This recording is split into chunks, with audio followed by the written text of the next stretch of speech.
Yo. Yo? What's this? This is your system? Yeah, this is my system. Where's the mixer at? A mixer? Where the turntables at? Where the crates? Crates? What are you talking about? What's that there? That's my a CD. CD mixer? Yeah, it's my CD mixer. Oh, I only seen them in the magazine. Oh, man, they're How's fresh. that work? They're fresh. Can you cut on it? Of course, check it out. Check it out right Let me here. hear a scratch. Right. Oh, that's trash, man. Trash? Here, What do you here, mean? man. I'm fresh, man. Sit down, man. What? Just sit down. Check this out right here. Return of the DJ means just that. It means return of the real hard beats and real rapping. Let's make DJing great again every Friday night at 8 o'clock right here on KFUG with yours truly, the Wax Slinger DJ Headcase, with an all-vinyl old-school hip-hop show. Vinyl blends in the House of Wax every Friday night from 8 to 10 right here on KFUG. You don't want to get stuck with me.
Calling all older adults of Humboldt and Del Norte County, Area 1 Agency on Aging encourages you to volunteer in your communities.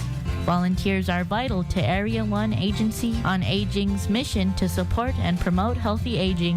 After experiencing significant declines in the number of volunteers available during the COVID-19 pandemic, they need volunteers now.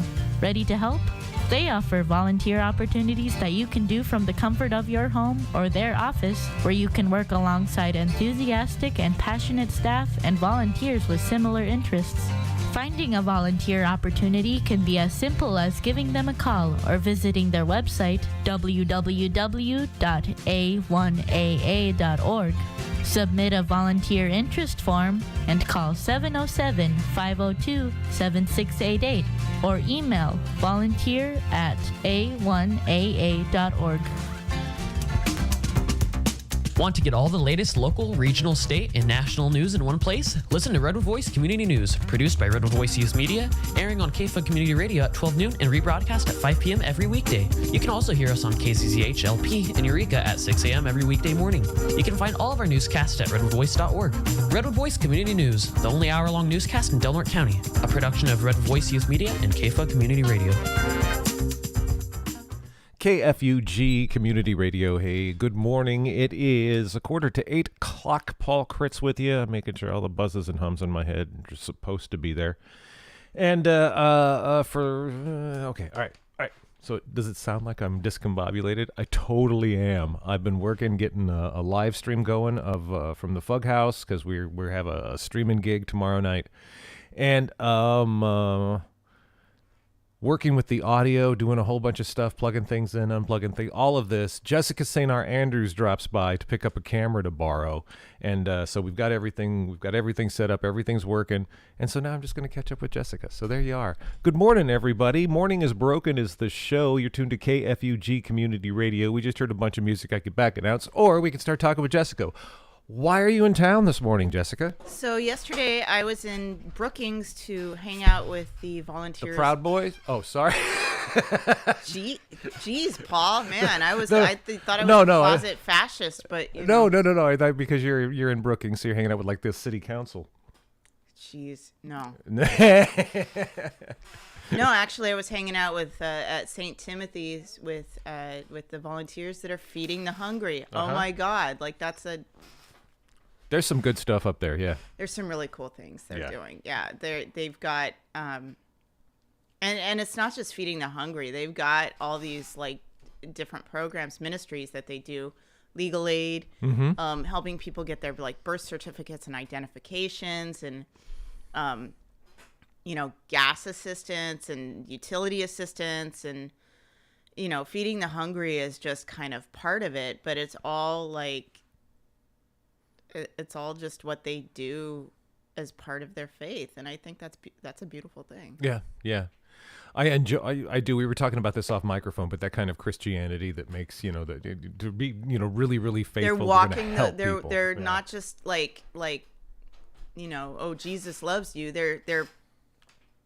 I feel like they're proving that sentiment through actual deeds and actual action rather than words and platitudes and stuff. Did you talk with Father Bernie? I did.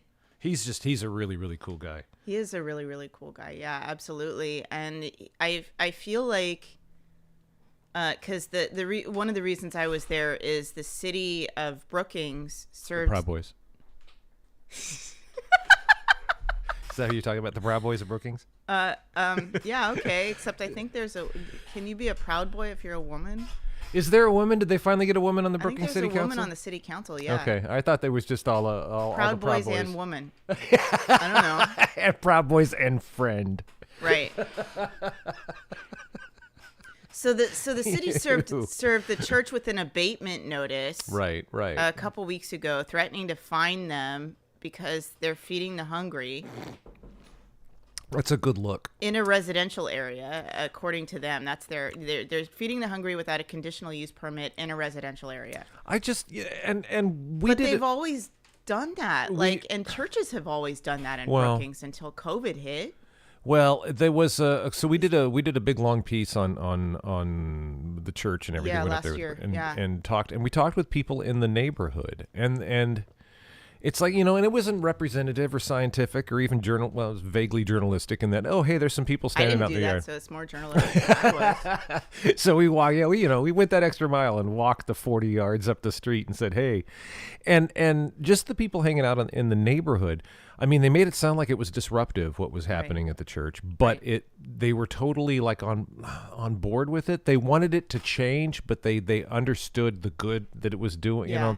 So it seems like every expression of that NIMBY sentiment that I've heard from the city council up there, it seems like, I don't know, like they're blowing it out of proportion. yeah, maybe? more, and that was based on just or a couple of conversations in one neighborhood on one day last year. But it seemed like it wasn't that big of a deal to the people we talked to in the neighborhood. So this is the thing that kind of bugged me about the city, and I didn't Much closer to mouth. I didn't break this story when it came out. That was my colleague John Ross Ferreira. But what kind of bugged me about the city with this latest thing, the abatement notice, is that they listed these issues that they have with the church, that there are public safety complaints, that there's vandalism, there's all this stuff. And I'm like, well, can you give me any examples? And the examples that I got it wasn't really examples. It was just an agenda packet from a 2020 and a 2021 meeting when they were considering the ordinance in the first place. And I'm like, okay, can you give me any recent examples? Like police reports or even dates or something that happened? Yeah. And what was in the packet? The packet was a petition signed by, I think, like 29 residents, but again, that was from 2021. Were they offering that petition as an example? And I'm like, no, that's not. What is that? And then when I asked, I'm like, I pressed a little bit more. I'm like, can you give me any recent examples? And they didn't. And I'm like, if you're putting all this crap in an abatement notice, it's kind of up to you to back it up. Yeah, and not just go, oh, a bunch of people signed a piece of paper. Oh, that's. And so that really kind of irritated me, actually, because I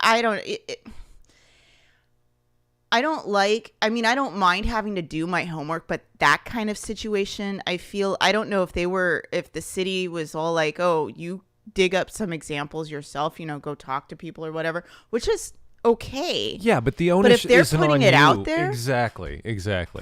And if they're also relying on the fact that, oh, maybe you might be less than willing to go that extra mile, so maybe you won't look. So I that's good. think what they were banking on is that I would just run their press release verbatim. Right. That's what they were banking on. Yes. And I'm sorry. I mean, we do run press releases sometimes, a lot verbatim, which I'm not too proud of, but that's, I can understand. But something like that, I'm not going to do.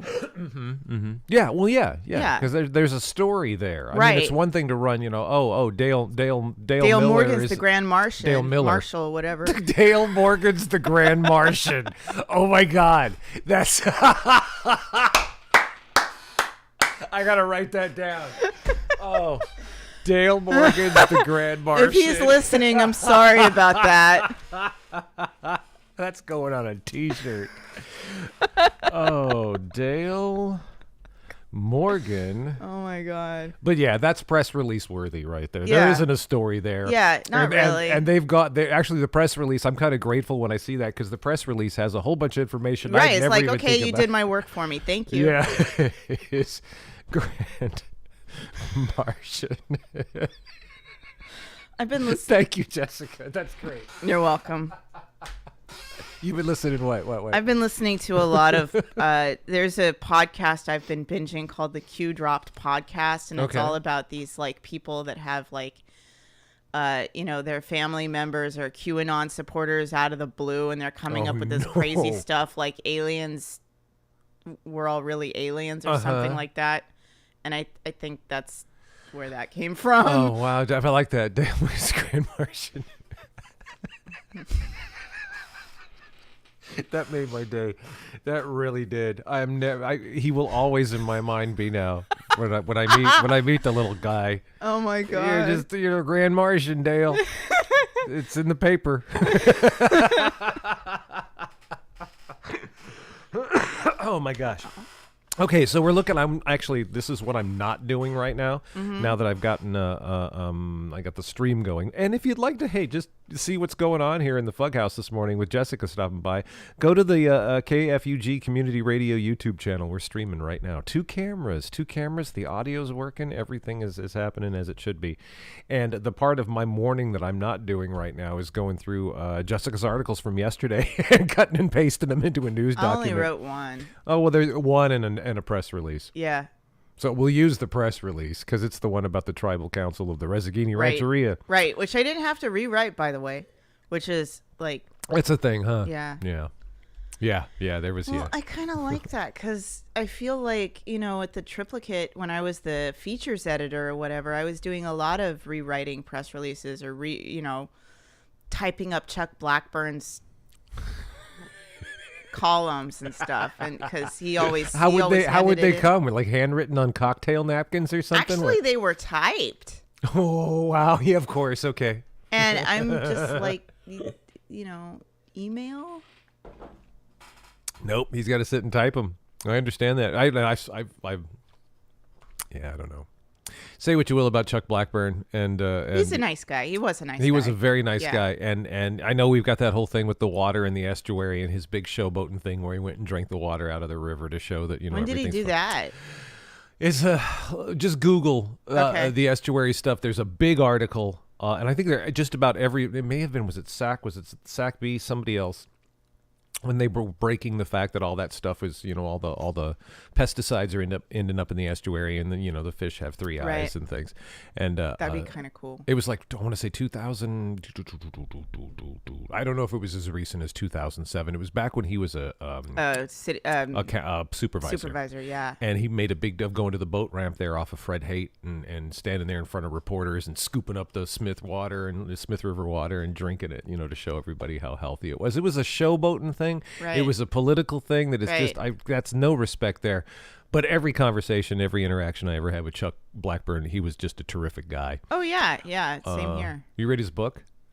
No, Yeah, I have it somewhere. I've got it. Read his book. I'm His- good. I don't. It's okay, but also, he lived in this off-grid mansion. Yeah, up in Big you seen Flat. that? Yeah. I haven't seen it. I've heard of it, and I saw the Zillow ad. It's nice. I think so. Yeah, I think way like years and years ago in a past life, did a real estate video when they were selling. It's just like my God. If I had to live off grid anywhere, yeah. I would live up in Big Flat. I like Big Flat a lot. Yeah, it's really cool. Yeah. That's one. I wonder what's the different vibe. That's an interesting thing. It's the different vibe between the Big Flat off-grid people and the low divide off-grid people. Oh, I feel like the low divide off grid people are the like. Watch it. Oh, wait. You're okay. speaking to a former low divide off-grid. I think you guys actually probably can weather a lot more stuff than the Big Flat off grid folks. Yeah, maybe, right? I think they're the ones that are like they have all this like luxury, Right. There's a little bit more like bare bones resourcefulness on low divide. Yeah, I like that, and I'm saying that because, a few weeks ago they were freaking snowed in. For weeks. I talked with one time I was calling. I called Garrett Scott when I called and got his number from you or message, and you gave me his number and I called. He like totally answered the phone. Hey, Paul. Oh, damn. Yeah, Garrett is the sheriff. I don't even know. Like, I don't like calling. Oh, hey, Garrett, what's up? No, that it's just sheriff. seems really It's weird. It's official, right? Yeah, You're calling, totally. Yeah. But he's all like, hey, how you doing? Are you at the gym? And it's just like, cool. Yeah, I know. Yeah. I don't know quite how to take that. Yeah, no, he answered the phone. He was in the Snowcat. Was he? They were up on low divide, That's actually. awesome. Because I don't know how long we can talk. I may lose you here soon, but yeah. That's awesome. It's like, take me up in the Snowcat. I know, right? I went and I said, hey, when this is all over, we want to sit and I'd love to sit and talk to him about all of that. I'd like to hear what the conditions were like up there and yeah, the folks for sure. there. Man, that's awesome. I can't believe that. Sierra Mackenzie lives up there too, and Mm-hmm. she was the one actually that told me about what they were going through. It's Oh, like, wow. Yeah. Oh, wow. That's right. Yeah, I see. I just this morning Instagram post about what she did last evening in her place up there, and I was trying. I every time I see some off-grid place up on Loaded, I try to figure out where it is. Because I kind of knew the neighborhood, and like how far up are you, and it's. But then it ends up just making me jealous. Yeah. I think really I've only ever been like 5 miles up Low Divide. I don't think I've ever actually. Were you up kind to of the place ever? Did you ever go up there when Tony was up there? Oh, that's too bad. It's just paradise. It was so amazing. He Wow. never lived up there. He was dating. He was staying up there. Yeah, Just he being was- up there a lot. Yeah. That's Probably okay. I being- don't need to talk about that. That's okay. Probably being asked to do a lot of chores. It is it's 8 o'clock just about. You're tuned to KFUGLP Crescent City 101.1 FM online, kfugradio.org. Instead of doing the work I should be doing for Redwood Voice Community News, I'm sitting here talking with Jessica St. R. Andrews, who just dropped by because now you're going out on the ocean. I'm going out on the ocean today. We're gonna go look for some whales. I'm gonna be hanging out with Harry Adams, who's the Stella's Adventure owner, and Josh McInnes, who's from the University of British Columbia. He's an orca scientist. Oh, wow. Okay. Yeah. Okay. So your concern with the article was that you were giving too much to Stella's or Stellars or whatever it is? I You're was giving too much? just concerned more about kind of the should I be going out on this boat? Like, is this something that I would normally have to pay for? Right. What is my boss? Mostly, what does my boss think?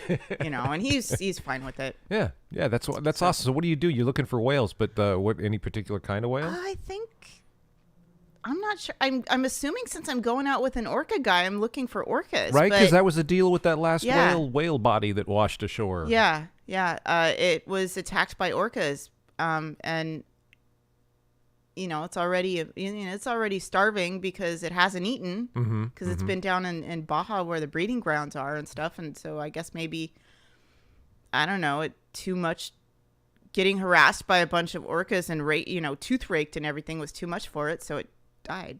Wow. I forget, was in any of the details. Young male coming back up? What It was was a juvenile. I don't think I ever got the sex. But it was a juvenile. It was about 28 feet, so it wasn't a baby. Yeah, okay. But it was wasn't young. full grown. Yeah. Man. And according to Dawn Goley over at Cal Poly Humboldt, it was emaciated. And she's like, that's not unusual. It hasn't eaten for Right. however long they spend It's getting like- down there and however long they spend there and then Wow. coming back up. Just like rutting season, right? Yeah. Just that's all you think about. My God. Yeah. Ew. Oh, That's- wow. What? I'm just thinking. Never mind. Gray whale sex. Whale sex? Yeah, I wouldn't. Yeah. Cumbersome, it would seem to be. Oh, I've seen it right off the coast. Really? Yep. We got pictures of it, and we were at the triplicate, and we're like, Really? do we put this on the front page or not? 'Cause, Yeah, that's you know. No, did you or did you not? That's too bad. I don't think we did. That's fun. I think we put the whales on the front page, but I don't think we actually put. The whale bone. Right. Oh man. Well, so I mean, but the article is, what are you going out there? What's the issue? What are you going out there for? I don't think there's a specific issue. Really? You I- just like lined up this like boat ride? What? They offered, and I'm like, okay, I'll All right. check, and yeah, okay.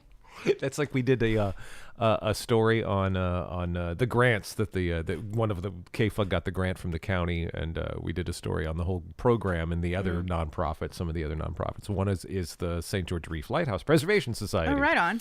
And what they're getting new flotation stuff and safety things with their money, their $20,000, so that they can resume the helicopter tours. Okay. And the only reason that nonprofit was chosen, we just picked a couple of nonprofits to highlight in the story. We mentioned them all, but just talked to people Right. from a couple of them. The only reason that the Preservation Society was chosen is because Sebastian is trying to finagle a free helicopter ride out to the That's lighthouse. Funny. And he left it with like, yeah, when we're ready, I'll give you a call and we'll get you. He's like, yes. No, yeah, that's totally like go for it. I mean, I went out right. there. Yeah, you did that. You got that. I did that. Robin and Tony actually paid for me to do that. Oh, wow. And which was really awesome. I was like, holy crap, really? Mm-hmm, mm-hmm. And I actually wrote an article and posted that. pictures and stuff about it, but that was awesome. Yeah, yeah. That's something I'd like to see. I would like to see that. And I don't think I'd mind the helicopter ride either that much. I don't mind The helicopter ride was fun. It's short. You know, it's only about 5 minutes. You're not up super high. No. You're just out there and boom. Yeah. That's cool. That's really cool. Wow.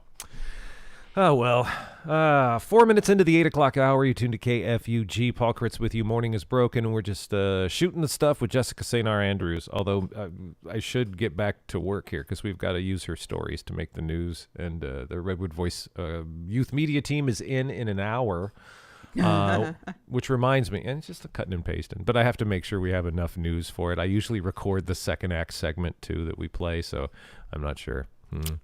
I can't sit here and talk all this morning, but I want to.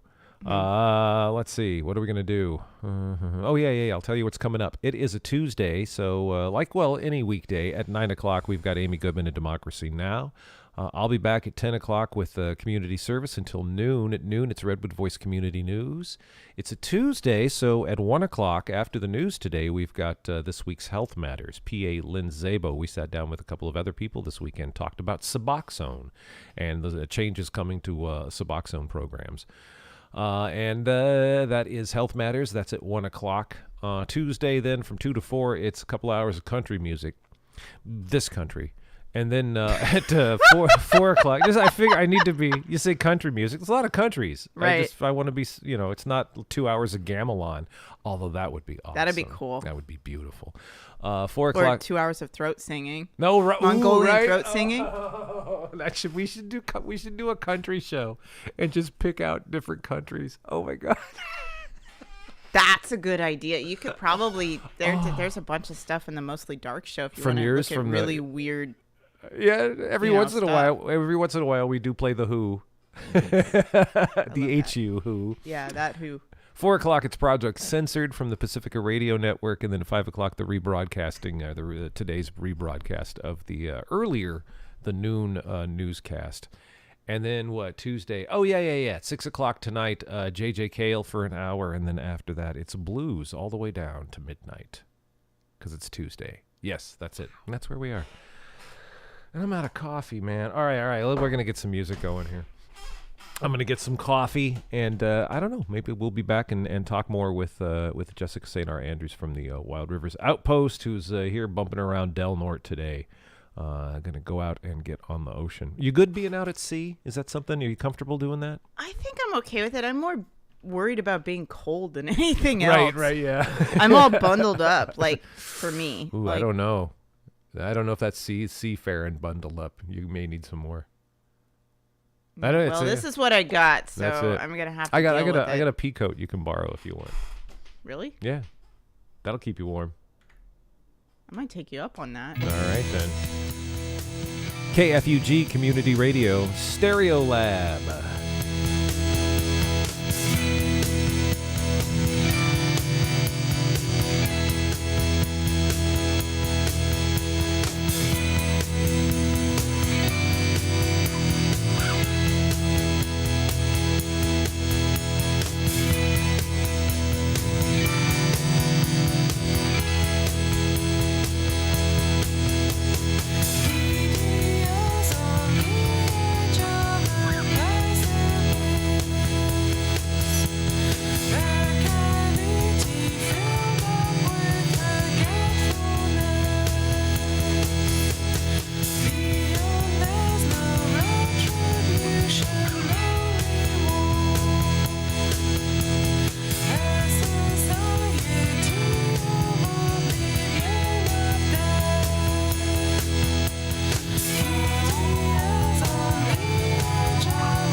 There were no flies on Frank that morning.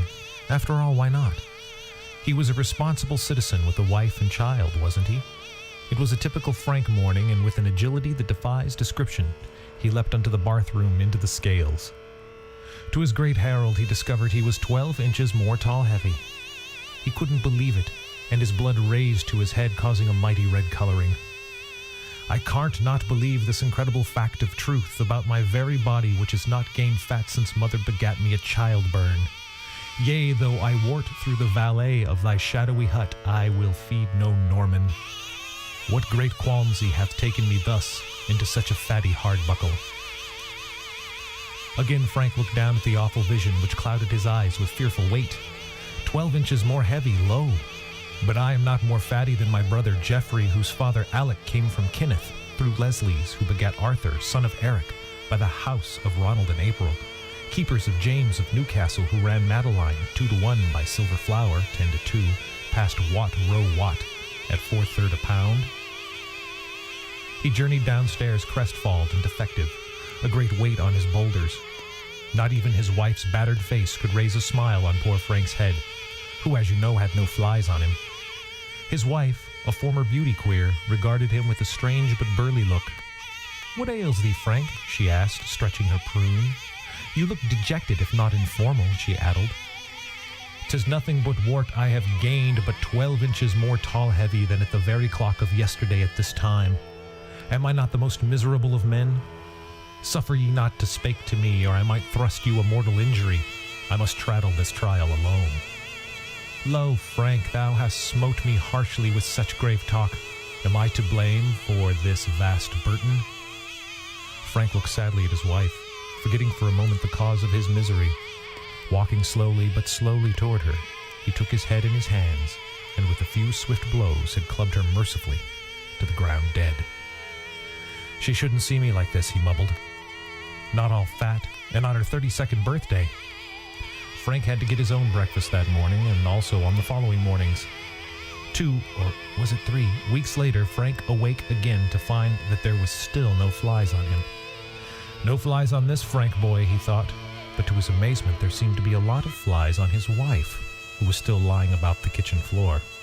"I can't not partake of bread, and that with her lying about the place," he thought aloud, writing as he spoke. "I must deliver her to her home, where she will be made welcome." He gathered her in a small sack, for she was only 4'3", and headed for her rightful home. Frank knocked on the door of his wife's mother's house. She opened the door. "I've brought Marion home, Mrs. Sotherskill." He could never call her Mum. He opened the sack and placed Marion on the doorstep. "I'm not having all those flies in my home," shouted Mrs. Sotherskill, who was very house-proud, shutting the door. She could have at least offered me a cup of tea, thought Frank, lifting the problem back on his boulders.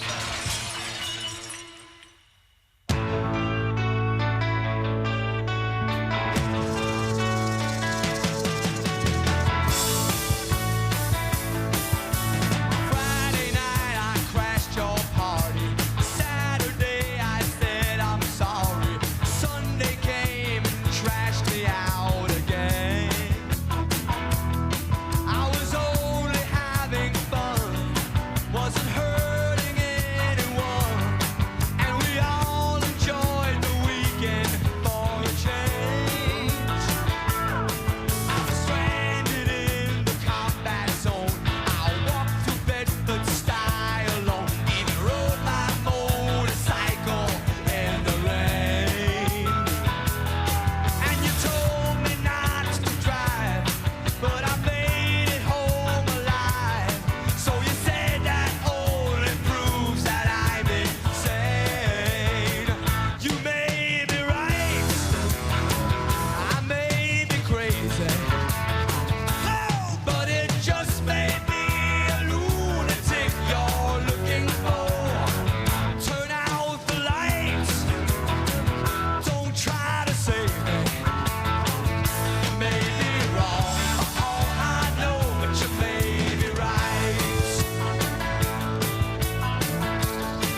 You may be wrong, but you may be right. You may be wrong, but you may be right. You may be wrong, but you may be right. You may be wrong, but you may be right. You may be wrong, but you may be right. When you're in a small town mid-pandemic and going through the motions, it can be pretty hard to stay connected. It's easy to get caught up in school and work and all those errands you've been procrastinating. So if you're in downtown Crescent City, stop by Coastal Connections to see what it has to offer. Located on 475 K Street, Coastal Connections is a youth drop-in and resource center for transitional age youth, ages 14 to 25. They have a myriad of programs for anyone dropping by. Internet and computer access, a recording studio, a media room with games and movies, assistance with job searches, assistance with homework, and frankly, an airlift out of that same old rut.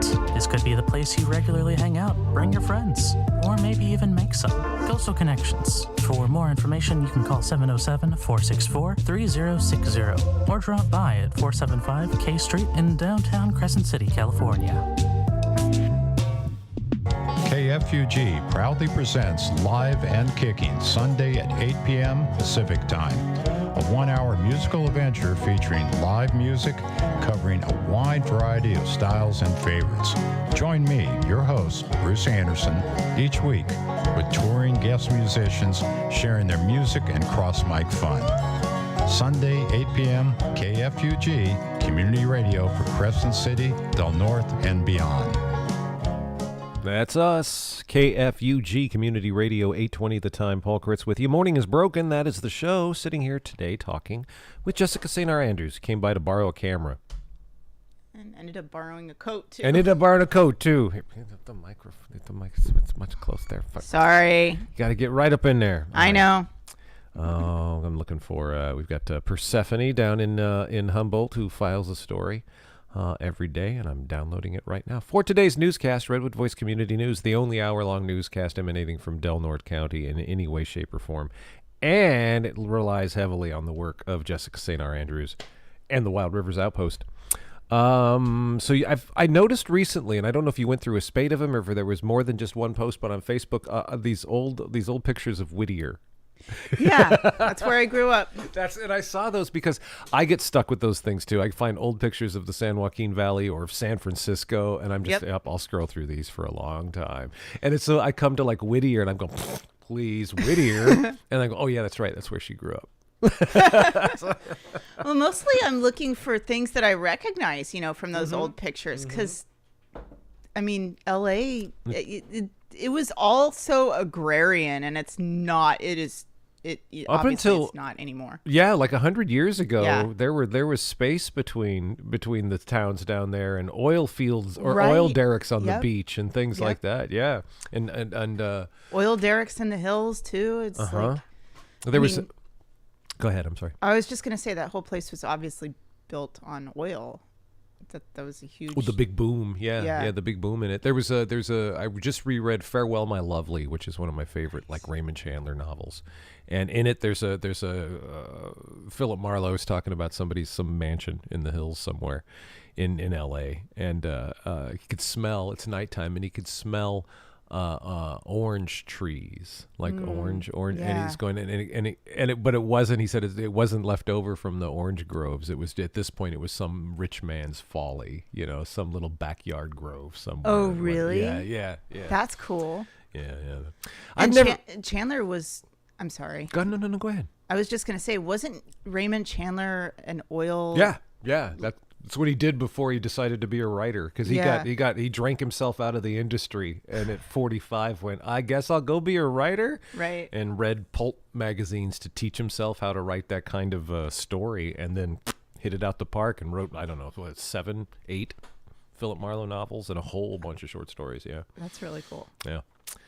Yeah, well, but yeah, so I get Southern California, and it wasn't until relatively recently with the last time I took a trip to LA, where it was kind of going to. I've always gone to LA in the past, like going through it to go someplace else, or never just to go to LA. Mm-hmm. And the last time was like, it was a short trip, but it was just to go to LA, and somebody like drove me out Sunset to the beach, and I'm like, okay, I get it now. I get kind of the layout, I get the appeal. You go through Beverly Hills and Bel Air and all of that, and end up whatever it is, Malibu. Malibu or Santa Monica. What's at the end of Sunset? I forget. I have no idea. Probably Venice Beach. It's I not don't know. Whittier. No, it wasn't Venice Beach. It wasn't Venice Beach. It was.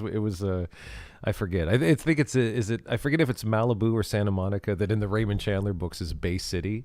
Oh, And it's really? A whole other city, and it's corrupt AF, and the cops. I gotta read more Raymond Chandler. And, or you just watch know. The Big Lebowski, because The Big Lebowski is a pastiche of a Raymond Chandler novel, is what Really? it is. Yes. Lebowski is Philip Marlowe, and he experiences the adventure in The Big Lebowski in much the same way that these things just happened to Philip Marlowe when he's like, what the hell? I just wanted to get my carpet back, you know? Right, and he's or like, I wanted to get a drink or something. right. Yeah, It's or something. bang- All this happens, right? All this other stuff happens, and it's like, and that's very much it. But when he has he goes to see the pornographer. I forget was the only book. The only Raymond Chandler book I ever finished was The Big Sleep. Yeah, it's a good one. And it was assigned to me. Oh. It was a good book, but it was also an assignment. But Yeah, but The Big Lebowski is just it's a pastiche of Raymond Chandler stories. I did not know that. Yeah, when the guy and I can't stop. I'll stop talking about it. No, don't. So he goes to see Jackie Treehorn or whatever his name is, the pornographer in The Big Lebowski, and he ends up getting drugged and then running down a street, and all the street car the lights from the cars are flashing on him, and then he ends up in a sheriff in a deputy, like the sheriff's office Right. or the chief of police office someplace, Right. and it's like Santa Monica, I think it's either Malibu or Santa Monica in The Big Lebowski. That is all like straight out of Raymond Chandler, because time and Philip Marlowe goes to see some gangster, gets doped, ends up being all drugged, and then roughed up by the cops and thrown out on the side of the road. That happens time and again. Because they look down on private investigators. Well, yeah. and specifically Bay City cops are just corrupt anyway. And so Right. that's what all of that is in The Big Lebowski. The big guy, the heavy guy, gets out. Who's trailing him? He's driving a Volkswagen. John Goodman's character? No. There's just a guy who's following him at some point. And he gets out and he's all, "What the F, man?" and pulls him out of the car and does all that. And he's all, "Hey," and he goes, "Hey, I'm a Seamus like you."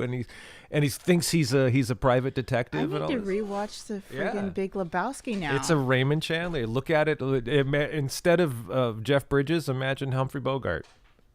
I could do that. That's funny. See, the thing is with me in LA, I grew up down there, but I am not familiar with West LA at all. Like Wow, really? No, I mean, Well, you're like Orange County, right? Whittier's Orange and- County, Yeah. East. They call them the gateway cities, but mostly like North Orange County. What do they lead to harder cities? Yeah. If Santa Monica is supposed to be this stand-in for this really corrupt place, which I don't know anything about Santa Monica. For all I know, it could be corrupt as hell. I have no idea. Maybe it was in the 30s. Maybe.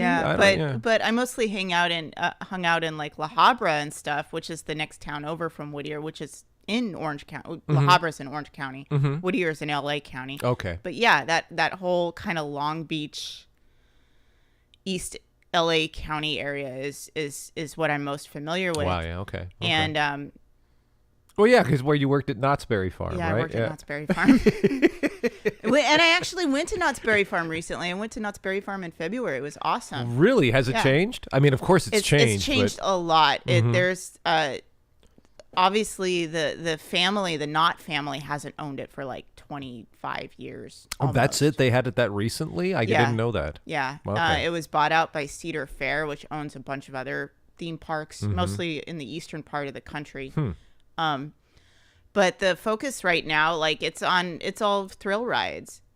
So like roller coasters mostly. Well, it was like, I mean, Knott's Berry Farm was like more that than like Disneyland was. I mean, it was more thrill rides esque than Disney, but I feel like when Walter Knott started making it and stuff, he was very much influenced by Disney and vice versa. Because it was like a home, like a small town kind of country affair, right? Yeah. And but Such horseshit. a lot of the time, like, because I went there so I could ride roller coasters. Wait, when? When you worked there, or just this last time you wanted to go ride roller coasters? Yeah, I couldn't ride the roller coasters when I worked there. Oh my God, really? I got kicked off. Yeah, because I was too big. I'll be damned. Oh my God, that never occurred to me that would be a concern. Wow, wow. Yep. Wow. So did you get all that you needed to out of the roller coasters this last time? I You make up did, for yeah. lost time? There were some new roller coasters. I hadn't been there since I quit in 2003. That's when I quit. Wow. So I hadn't been there in like 20 years. And so yeah, there's all these new roller coasters and new rides that are like state of the art. They have you like hanging from stuff, that kind of thing. Yeah. The one roller coaster which turned out to be my favorite one, which is interesting because it replaced one that I wasn't really too thrilled with. They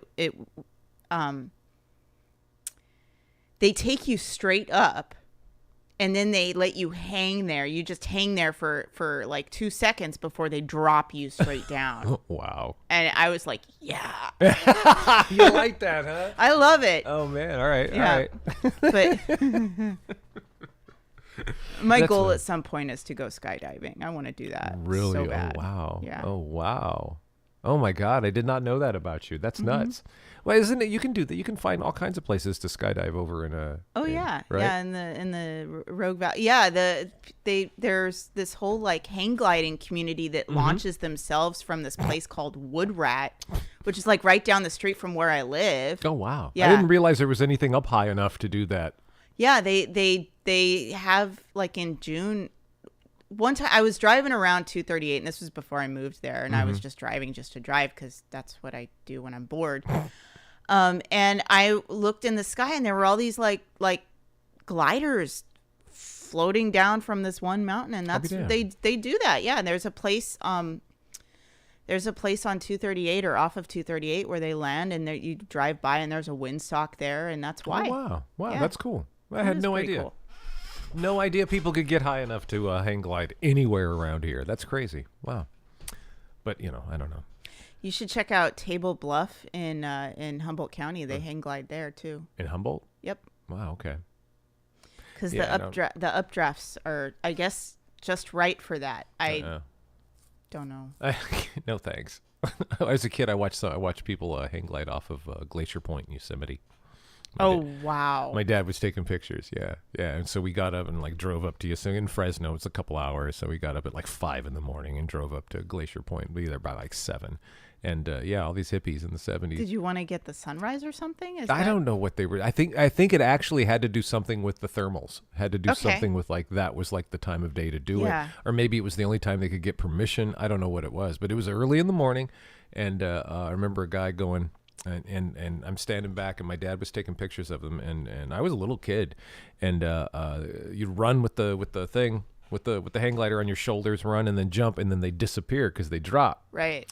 And then like about, I don't know, maybe 300 yards out, they'd come back up. You'd see them come back up. Cool. So and then they'd float down in the valley, and it would take a long, long time.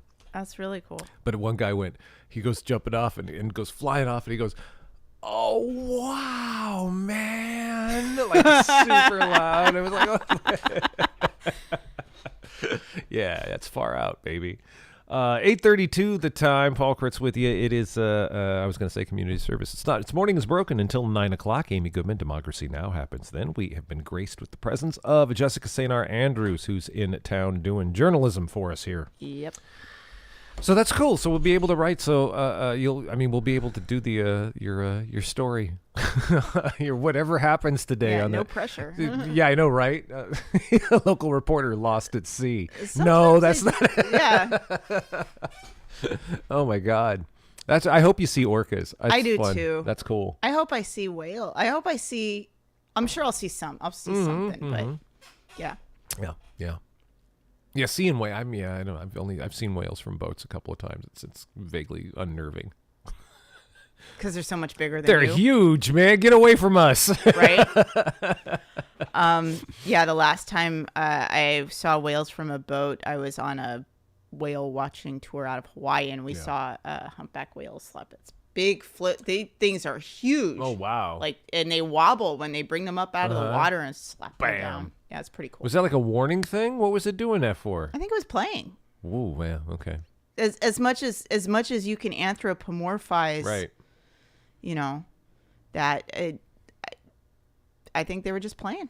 I think there was it the humpback? I forget what kind of whale. There were whales that It's one of the coolest facts I've ever heard. When European whalers came around the Horn into the Pacific. Oh, yeah? And started hunting it was like, I forget, maybe it was a dozen years into this new boom, right? Where they find like, oh my God, we found a whole other ocean. It's huge. It's full of whales. Right. The whaling return started declining because they were having a harder time because the whales had learned how sailboats work. Oh, really? And would just swim, like using wind patterns and stuff. And they're like, okay, I'm just going to avoid you. It's going to come this way. I'll go over here. Good luck. And, yeah. and then that knowledge in just a few short years, that knowledge made its way somehow around the Pacific. And so it wasn't like a learned behavior. It almost seemed like the whales communicated. Were teaching. Yeah, hey, if you swim this way, you can avoid these boats. I believe that because you hear these stories about whales like interfering in like shark attacks and orca attacks even. Yeah. I mean, that's crazy. Have you seen, there was one thing I just saw online, I forget if it was Instagram, whatever it was, one of these scrolling things, one of the scrolling services, right? And it was like some big seal, like a stellar seal or something like that, up on a floe of ice, and these 3 killer whales like working out how to get it, and like they come in together in unison, and then come up and break up the ice until it's on a smaller and smaller. Yep. Oh my God! Isn't that scary? Or the one, there was another video of a mama and a baby calf killer whale, and she would get a seal and throw it up onto the shore. That's funny. It's like, okay, now go get it. To teach her baby how to get up on shore and grab seals if they weren't in the water, and they just kept throwing it back. And the poor seal, I'm going, oh my God, man! Right. Just here, your turn, go for it. I got away. Here, let's try again. Just teaching this. I'm like, oh man. That's awesome. I actually think that's awesome. That is awesome. Yeah. Whales are awesome. That's the headline. Whales are awesome. I got my headline. There you go. Don't bury the lead. Whales are awesome. Right. All right. Well, anyway. I'm gonna do the music thing and get back into the playlist and have all of this get us up to the top of the hour because I really do have work to do now. I got to write a story because I was expecting you'd have a story about the Friday thing with Val. The Val Pollyannan thing, because I thought you'd be there, and then I didn't see you, and then I didn't think about it all weekend because I was exhausted. Yeah. And then I'm like, oh shoot! So we talk to people. We've got actualities. I had a rough week last week. I'm not casting any aspersion. We were prepared to cannibalize that story from you, and then it didn't happen. So now we have to do it ourselves. But that's okay. We've got quotes. We got actualities. We've got recordings of people. You were actually there. You were in a better position to write that kind of a story right now than me. Yeah. And we got video too. So yeah. So I got to do all that. Damn it, by 9. Okay. Oh. Well, no, not. I got to do a lot of it by 9. So I should jump back in. It was very nice though, hanging out and talking with you and on the air, which it's been. Absolutely. I don't know how long that's been. That's a lot of fun. Jessica St. R. Andrews of the Wild Rivers Outpost, going to sea today for you all. It's the 4th estate on the open seas. KFUG, 23 minutes away from 9 o'clock. It is time now for the Chili Peppers. Oh, and if you're so inclined, go to the KFUG Community Radio YouTube channel. You can watch a live stream of all the fun. Radio on TV, it's as good as it sounds.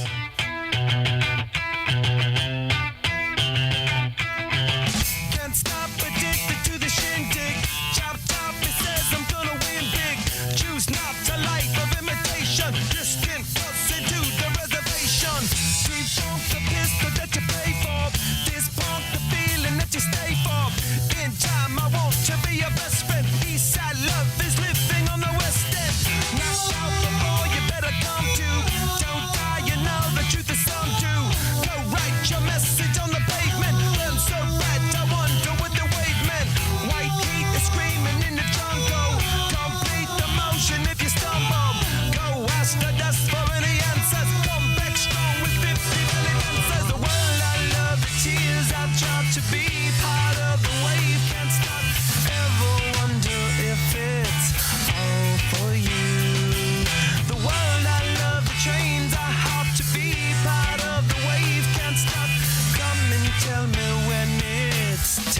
time to.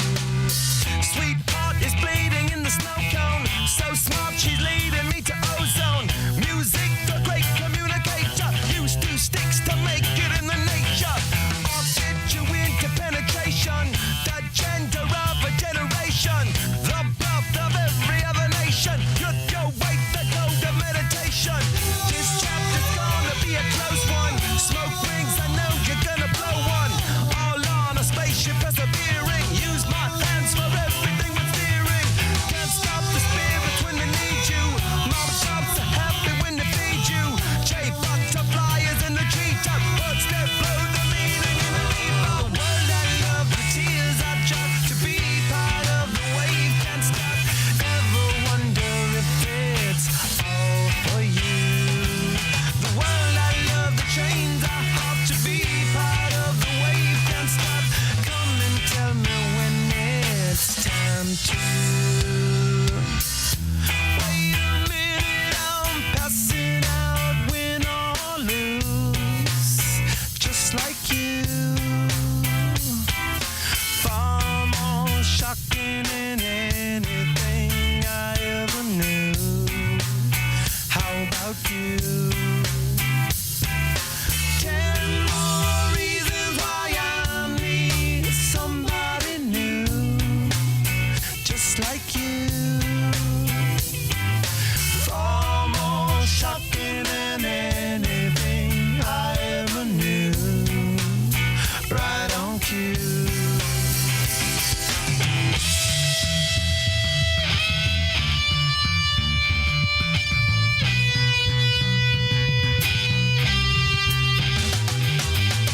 Can't stop, addicted to the shindig. Chop top, he says I'm gonna win big. Choose not a life of imitation. Distant us into the reservation. Default the pistol that you pay for. Just pump the feeling that you stay for. In time, I want to be your best friend. Eastside love is living on the west end. Knocked out before you better come to. Don't die, you know the truth is some do. Go write your message on the pavement. Burn so bright, I wonder what the wave meant. Kickstart the golden generate hub. Sweet talk, but don't intimidate hub. Can't stop the gods from engineering. Feel no need for any interfering. Your image in the dictionary.